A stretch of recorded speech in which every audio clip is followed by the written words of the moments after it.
se retrouve aujourd'hui pour une nouvelle vidéo et aujourd'hui j'ai envie de vous partager 5 questions que je me pose en tant que future maman. La première question que je me pose c'est est-ce que si j'appelle mon fils Clément ou Mathieu, ça fera de moi quelqu'un de démodé? Est-ce que ce sera un prénom complètement has-been?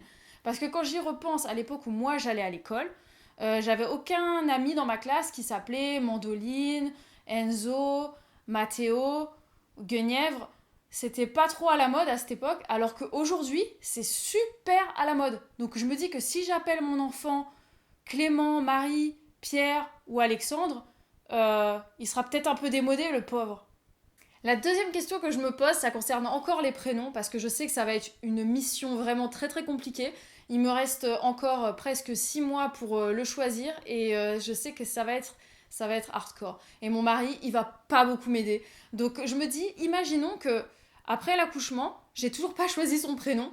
Je sais que j'ai 3 jours, parce qu'on a 3 jours pour déclarer la naissance de l'enfant. Mais si au bout de ces 3 jours, j'ai toujours pas choisi le prénom, comment on fait? On l'appelle comment? On l'appelle X? On l'appelle la saint du jour? C'est le maire qui choisit son prénom?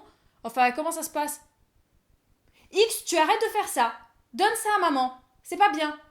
Troisième question, ce serait, en fait, est-ce que j'ai le droit de penser, ou même de dire, que je trouve mon bébé moche?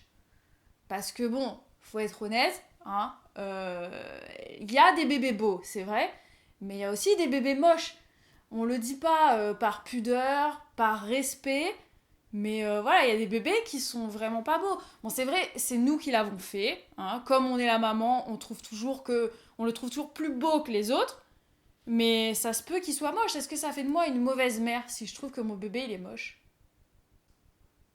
Parmi toutes les questions qui concernent l'accouchement, je m'en pose une vraiment très fortement, c'est est-ce que on oublie vraiment en 2 secondes les 12 heures de souffrance qu'on a pu avoir pendant l'accouchement dès qu'on a le bébé sur soi? C'est une question très sincère parce que très souvent, quand on demande aux femmes qui ont eu des enfants comment ça s'est passé l'accouchement, on va nous dire oui, c'est un peu douloureux, mais finalement, ça s'oublie tellement vite. Mais vite, c'est quoi? C'est tout de suite dès qu'on a accouché, dès qu'on a le bébé, on a oublié? Vraiment, ça se passe vraiment comme ça? Dites-le moi parce que moi j'ai vraiment des doutes et ça m'inquiète beaucoup. Bon, après, peut-être que ça se passera comme ça, peut-être qu'une fois que j'aurai accouché, voilà, je dirais c'est tout à fait merveilleux. J'oublierai que j'ai peut-être eu des déchirures, que j'ai souffert énormément pendant ma grossesse ou pendant mon accouchement. Mais j'en doute un petit peu, donc dites-moi, est-ce que vraiment ça s'oublie si vite que ça?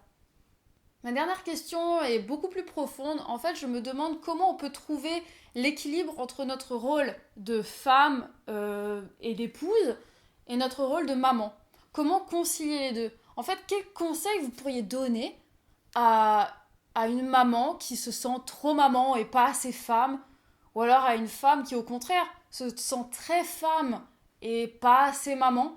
Je trouve que c'est une question vraiment super importante. Donc si vous avez réponse à ça, ou si vous avez simplement votre avis à donner ou vos conseils à donner, vraiment faites-le, déroulez la barre de commentaires, allez rajouter le vôtre. Et si vous avez réponse à d'autres questions de cette vidéo, faites-le aussi, n'hésitez pas à la partager. Et si vous avez vous aussi des questions un peu bizarres ou un petit peu tabous que vous vous posez pendant votre grossesse, n'hésitez pas à les poser dans la barre de commentaires. Et puis ça fera peut-être le sujet d'une prochaine vidéo. J'espère que cette vidéo vous a plu. Si vous avez apprécié le format, mettez-moi un gros pouce bleu. Et moi, je vous retrouve très très vite pour de nouvelles vidéos. Ciao ciao! Et j'ai pas parlé pendant toute l'écho, je regardais. Il nous a fait écouter le cœur et là, c'est très très fort ce qu'on ressent à ce moment-là. Mais il n'y a pas de mots pour le dire. Et puis de toute façon, j'avais pas de mots même le jour même. J'étais juste fixée comme ça sur l'écran et je trouvais rien à dire.